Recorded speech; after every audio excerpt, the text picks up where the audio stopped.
వచ్చే వారం అక్టోబర్ 21న తన ఇజం ను విడుదల చేయడానికి కళ్యాణం నిశ్చయించుకోవడంతో ఈ సినిమా సెన్సార్ కార్యక్రమాలు ఈ వారంలో పూర్తవుతాయి అనే వార్తలు వస్తున్నాయి. గత 10 సంవత్సరాలుగా కేవలం 2 హిట్ సినిమాల్లో మాత్రమే నటించిన కళ్యాణ్ రామ్ తాను లేటెస్ట్ గా నటిస్తున్న ఇజంపై గంపడిని ఆశ పెట్టుకుని దానికి 26 కోట్ల భారీ మొత్తాన్ని ఈ సినిమాపై ఖర్చు పెట్టాడు అన్న వార్తలు ఇప్పటికే ఉన్నాయి. ఈ సినిమా బిజినెస్ కళ్యాణ్ ఎన్ని ప్రయత్నాలు చేసినా 20 కోట్లకు మించి బిజినెస్ అవ్వలేదు అన్న గాసిప్లు ఫిల్మ్ నగర్లో హడావిడి చేస్తున్నాయి. దీంతో విడుదల కాకుండానే ఇజం సినిమాను 6 కోట్ల లాస్ కు కళ్యాణ్ రామ్ అమ్మినట్లుగా తెలుస్తోంది.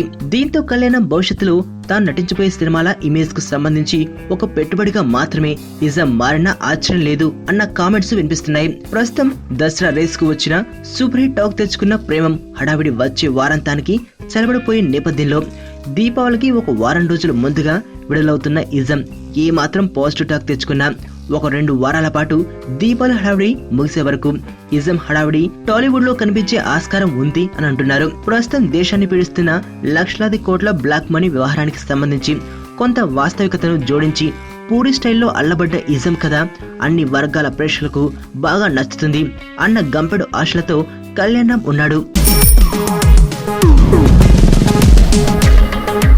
ప్రపంచంలో ప్రతి ప్రేమ కథ మధురంగా ఉంటుంది, మనది మనకు మరీ అద్భుతంగా ఉంటుంది. నా ఫీలింగ్స్ ఎక్స్ప్రెషన్స్ అన్ని పేపర్ మీద రాసి తనకి ఇస్తాను రా. అవసరమా రా ఇదంతా? ఇన్ఫాచ్యువేషన్ రా. రే, అమ్మాయిని చూసిన వెంటనే అలా